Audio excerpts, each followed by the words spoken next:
Hey,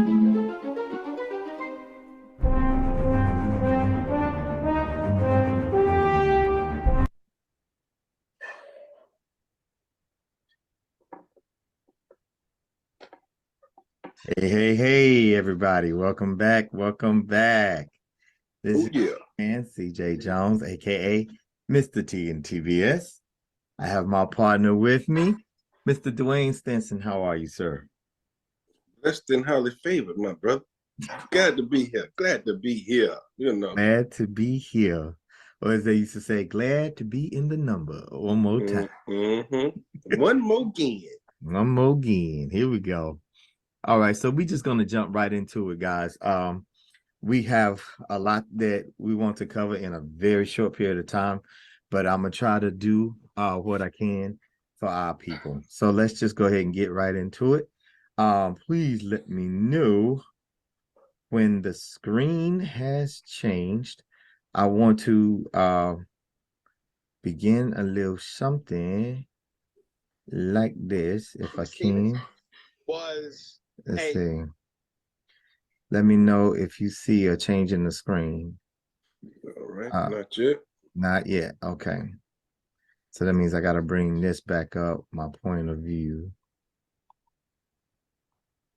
Here we go. And now I've lost my place. Here we go. Boom. Okay, guys, this is what we're going to be talking about today. We're going to play a little bit. And in case if you are not familiar with what happened to this beautiful queen of ours, it was horrific. And this needs to be exposed. This needs to be handled quickly. And I'm glad that Ben Crump is the head of this situation. I'm gonna go ahead and run it back just a little bit, and I'll let the dear doctor go ahead and let you know what we're looking at. Your old school teacher ends up arrested and naked. That 70-year-old. She simply wanted the money deposited into her account. Let's put the picture up full masses. Damn, Florida. Once again, 70-year-old retired school teacher Linda Stevens was a Mid-Florida Credit Union. She's a customer there, all right? She's been there for the past 50 years. But she alleges that after confronting the bank about money missing from her account, she was accused of having a gun, was arrested, left inside of a hot patrol car, and thrown in jail. That's what they did to her, according to the narrative. Stevens and her attorneys, like Ben Crump, allege she was met with such hostility and disdain because of her race. The February 3rd lawsuit filed on her behalf accuses Mid-Florida of blatant discrimination and flagrant indifference. On April 13th, 2021, Miss Stevens, the 70-year-old retired school teacher, deposited $600 in the ATM at the Bartow, Florida branch to pay her mortgage. Receipt in hand. She returned home, but in the morning, she noticed the funds were not there. So Stevens went back for assistance, like any of us would do. A credit union employee told the retiree that he did not see her deposit and said the ATM was being worked on due to mechanical issues. That's your issue right there. The ATM was being worked on due to mechanical issues by a technician. The teller told Stevens to return in several hours, fill out a dispute form, and to resolve the discrepancy with her deposit. Ms. Stevens did as she was instructed and returned, where she was told by another employee that the deposit has still not been posted. The employee accepted the dispute form and reassured her the funds would appear in her account within 2 to 3 hours. After waiting the rest of the day and the following morning, Stevens went back to the bank on April 14th after the funds did not show up in her account. When she arrived, the tellers told Ms. Stevens, they were unable to help her or tell her the status of her $600 deposit. And she was shown to an office. In the office, Ms. Stevens explained to another employee what had transpired previously, the lawsuit alleges. Then the employee called the ATM technician who serviced the machine. The technician confirmed that he had found the missing $600. Ms. Stevens was distraught by then and vocally showed her concern. The branch manager came into the office and demanded that Ms. Stevens calm down as she pleaded with the employees for access to her funds. Instead, the branch manager gave her a 911 call. The police officer arrived and stood behind Ms. Stevens before another officer arrived with his hand on his firearm, stating somebody called 911 and claimed Ms. Stevens had a gun. That's what the police said, according to the report. Before I let him finish further, guys, and please forgive me if if you don't see me right now, just go by my voice. Okay, I think I just came back. This is the bull crap that I'm tired of right here. Every time there's any amount of emotion outside of a smiling black face, there's always a gun being brought to the situation. And I'm not talking about the gun that was lied about by the 911 call. I'm talking about and that is what I'm talking about. I'm talking about the gun that's being brought to the situation by a police officer. Right. The alleged gun that whenever someone that's of brown, black skin starts to show anything outside of a smile, then all of a sudden people are fearing for their lives and someone gotta call the police. I wonder, are these the same type of people whenever they are arguing with their family members? When they're arguing with perfect strangers on the street, or throwing up a bird because of road rage, whatever.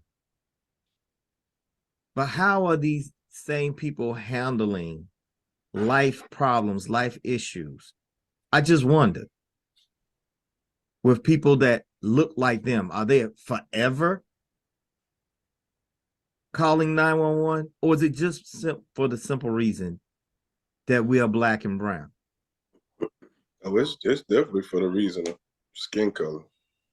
I mean, because these are to be these same people that when you put a camera and a microphone in their face, and then you recall this situation back to them, the first thing that they'll say is, I'm not a racist. Kind of like, I don't know if you remember President Nixon, claiming to be, ignorant of Watergate and all this other stuff. I mean, but it's the same denial. It's the same thing, Catch these people and you put the mirror in their face of them just being themselves. I'm not a racist. Then why'd you call 911 for? And you had to beef up the story because you know that if you had called the police and said, oh, well, I'm just arguing with this person because I just don't want them to be on the property because I just don't like them. You're probably going to get laughed with off this the phone. 70-year-old person. And then let alone tell them that she's 70 years old. Right. Things like that. Then they'll probably be like, oh, woman, you're going to have to resolve that yourself. Right. It's called conflict resolution. There are courses, there are classes. These different trainings and courses actually exist. And if you're not used to dealing with people outside of your culture, you have different classes for that too. It's called diversity. But see, you just said something very profound right there. What's up? See, that's what I think a lot of people are using the lying and the acceleration in their voices and the screaming and crying when they call the police. A lot of people are using that because they're too lazy to resolve it the way that they're supposed to. And I think that's what's happening with a lot of law enforcement. Instead of you trying to de-escalate and counsel and do the things that you're supposed to, you're using aggression. You're using a pistol.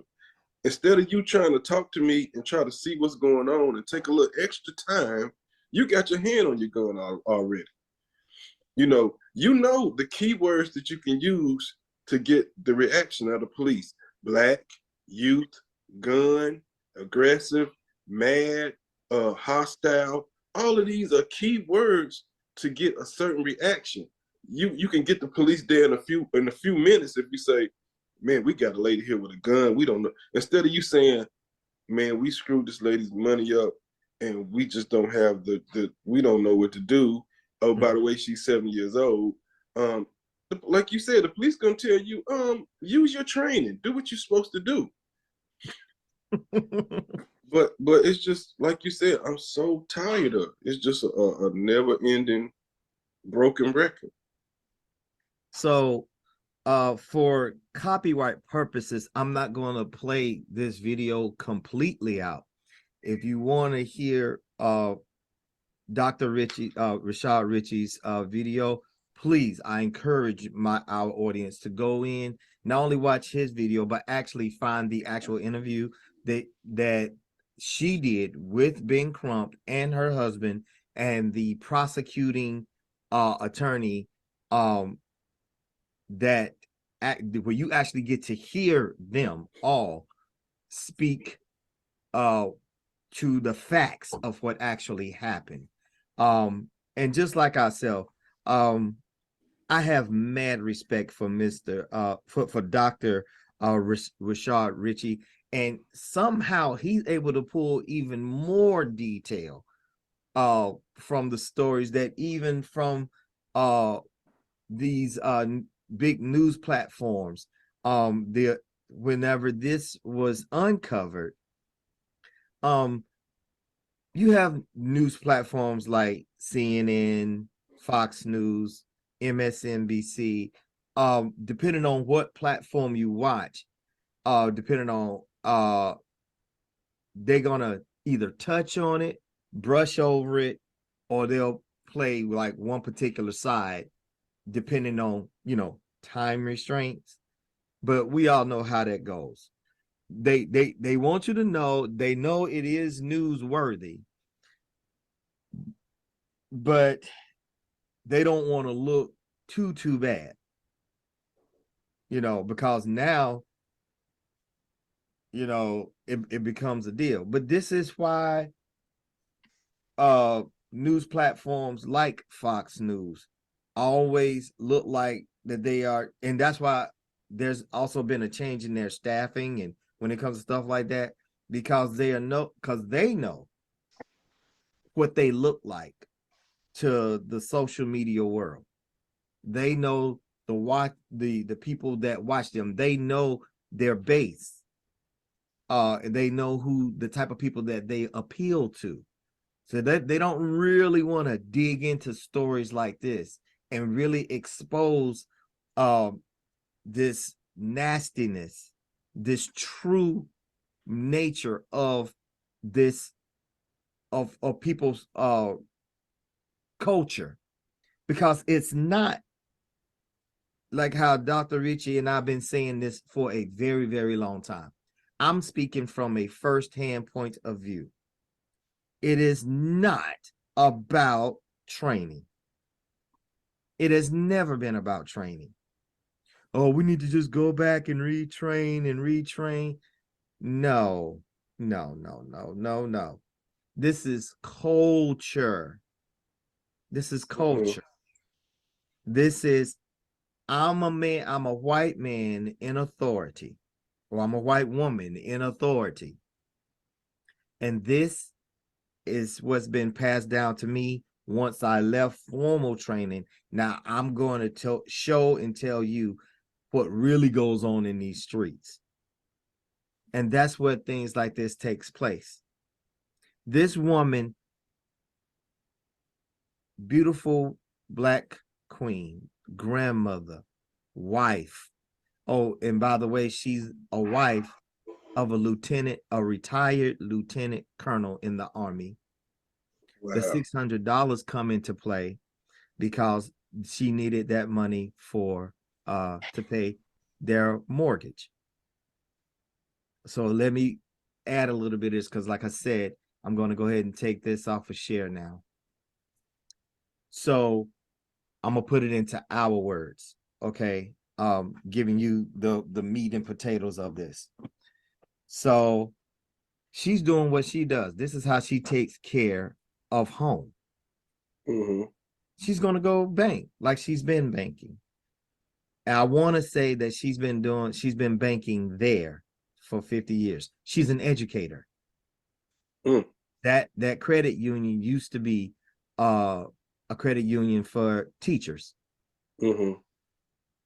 So this is not a reoccurring thing. This is a first time thing as Mm-hmm. far as uh her interaction, police, all this other stuff. Okay. So she's going what she normally to going to go handle her business. All right. So what happens? The machine, just like anything else, breaks down. Just like how in the middle of our show, my face goes away, it gets blurry, I get froze or something like that, or someone walks in on you. Hey, it happens. Okay, machines fail. That's nobody's fault. But in the words of Ben Crump, towards the end of his interview, you will hear him say, all of this, not first of all, mind you, this credit union pulls what? Millions, if not billions of dollars. If Mm-hmm. not, it's worth millions of dollars. We're talking $600, people. Right. $600. She got her receipt in hand saying, look, I did Showing you, this. telling you, following instruction every time you gave her the runaround. My queen is trying to take care of business, just like my queen takes care of my business.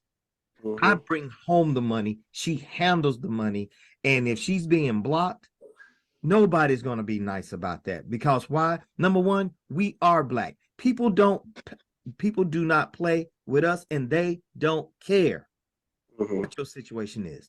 Your mortgage, your rent, whatever, it's going to get paid, or you're going to get kicked out.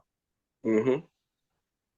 So yes, she's angry. Yes, she goes into panic mode. Yes, she's frustrated. You would be too. And Just unlike grandma, because I'm gonna call her grandma, Big Mama, and mm-hmm. unlike Big Mama, she maintained her peace for as long as she could. Mm-hmm. And besides, you handling her with care, understanding, aka kids gloves.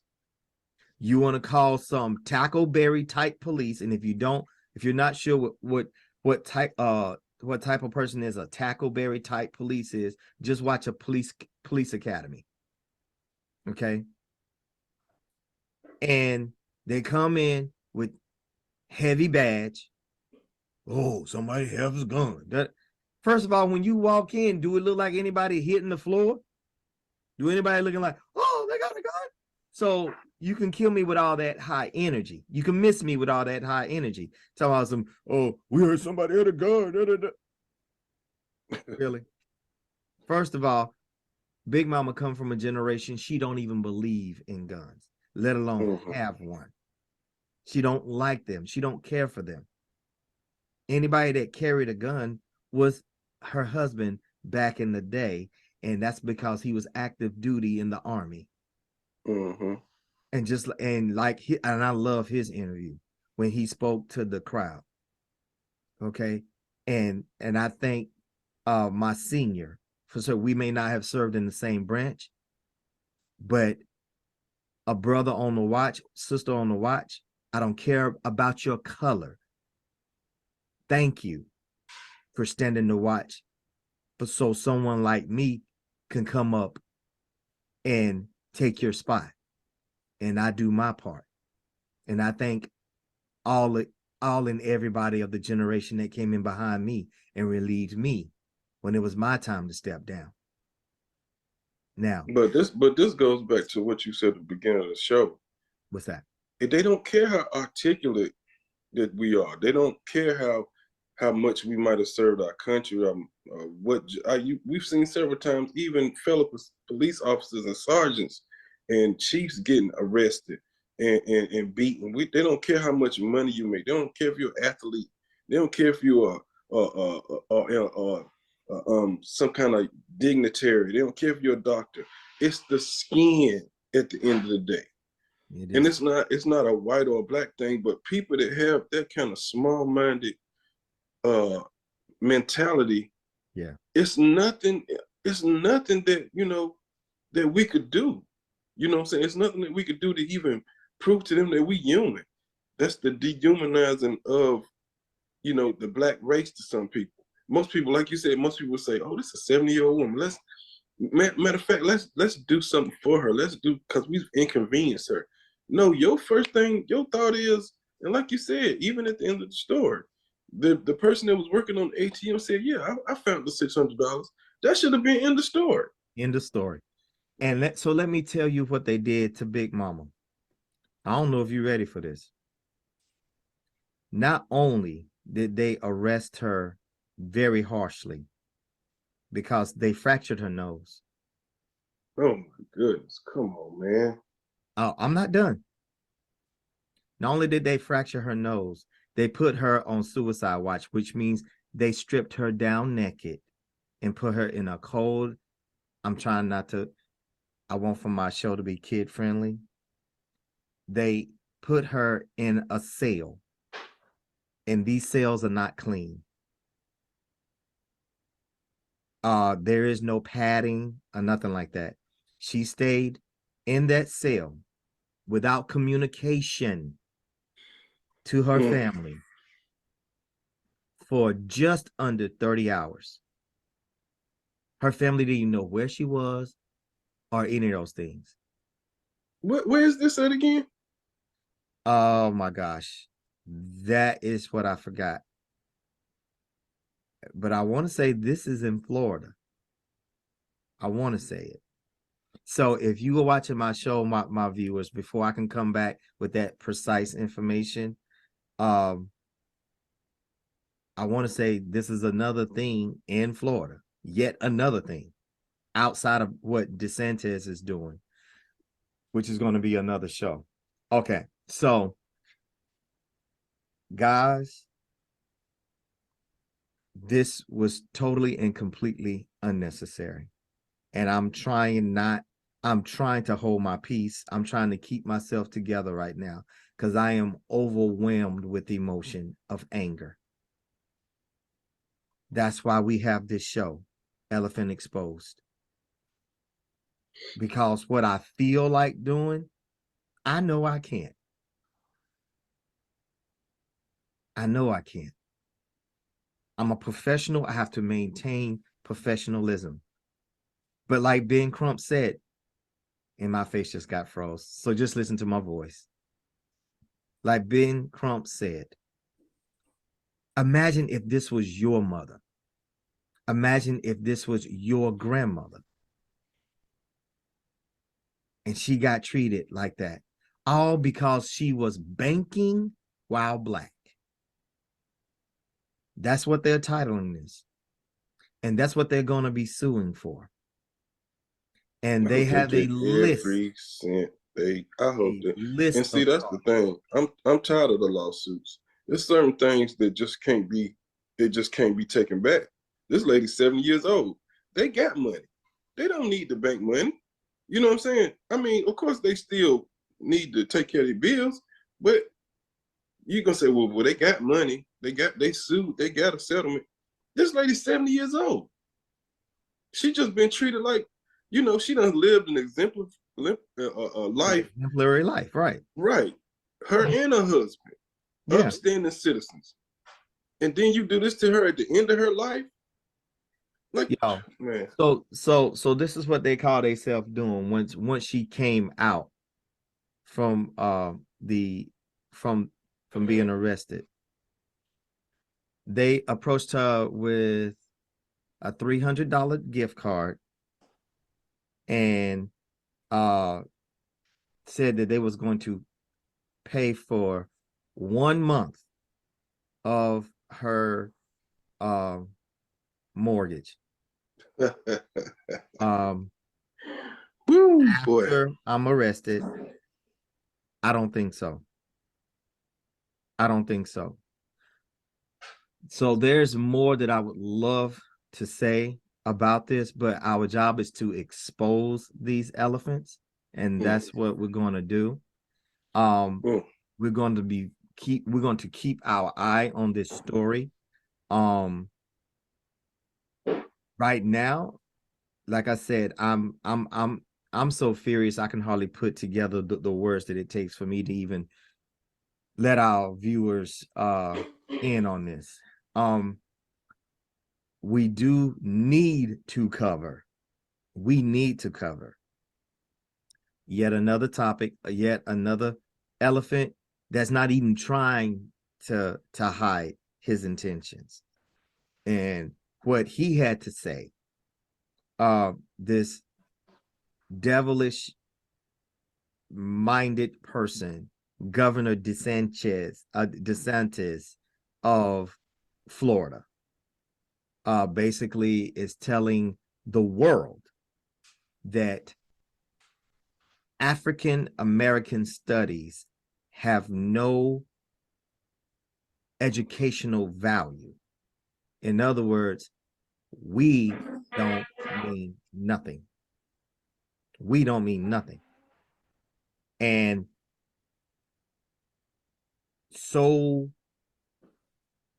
blockheaded and blind to the reality is Black history is American history. Yes. So that's going to be our next segment. We're going to wrap this portion up. And again, we would like to thank our viewers for your viewerships. We'd like to thank our subscribers. And we'd like to thank everyone that continually to send me show suggestions. And once again, I would like to thank my very hardworking partner on our show, our co-host of Elephant Exposed, Mr. Duane Stinson. Thank you very much, sir. And we're gonna keep you guys updated with nothing but facts on facts. Once again, we'll see you later, okay? Thank you very much.